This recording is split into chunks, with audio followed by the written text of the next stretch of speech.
I'd like to read this poem for my dad, Jack McKinnon, who had a great impact on my life and all my brothers and sisters and my mom and everybody he ran into. And my name's Patrick McKinnon. I'm his oldest son. And this is a poem that was published in Coal City Review. It's called Ashby, Nebraska. August licked the Badlands that year with a raspy, dusty tongue.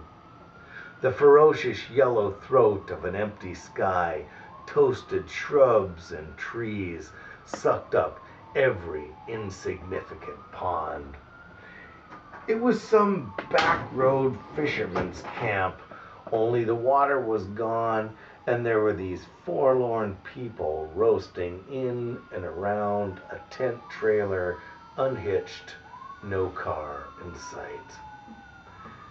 We circled through once, thinking maybe we could lunch there, but Dad didn't like the look of the place, so we were leaving.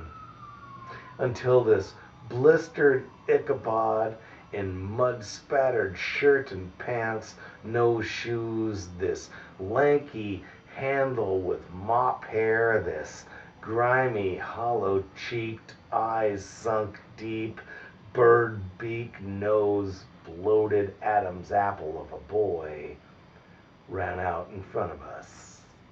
His running like a jumble of 2x4s, fastened together only with cloth, and no indication as to how his head stayed on. Called through the window to Mom that the man had gone a week ago, and they were out of food and out of water, then leaned toward the hood of our cab over Ford and heaved a ton of nothing from his stomach to the greasy clay ground as if to prove this fact. All us kids at the windows watching clutched our own throats and felt backwards saliva bitter our mouths. A wind of a sudden swiped itself across us, shuddering the tent trailer awning, kicking its aluminum legs, and gnawing at the cracked and bleeding lips of the boy, pleading. Being good suburban Christians, we drove the whole bedraggled family, Mom and 4 children, drove them with their multiple suitcases and plastic garbage bags, drove them 65 miles to Alliance, Nebraska, where there was a bus stop and they could ride back to Mandan, North Dakota, which was apparently where they lived when not vacationing at that forgotten fishing camp, that concave clave depression that used to be a tiny lake filled with fish.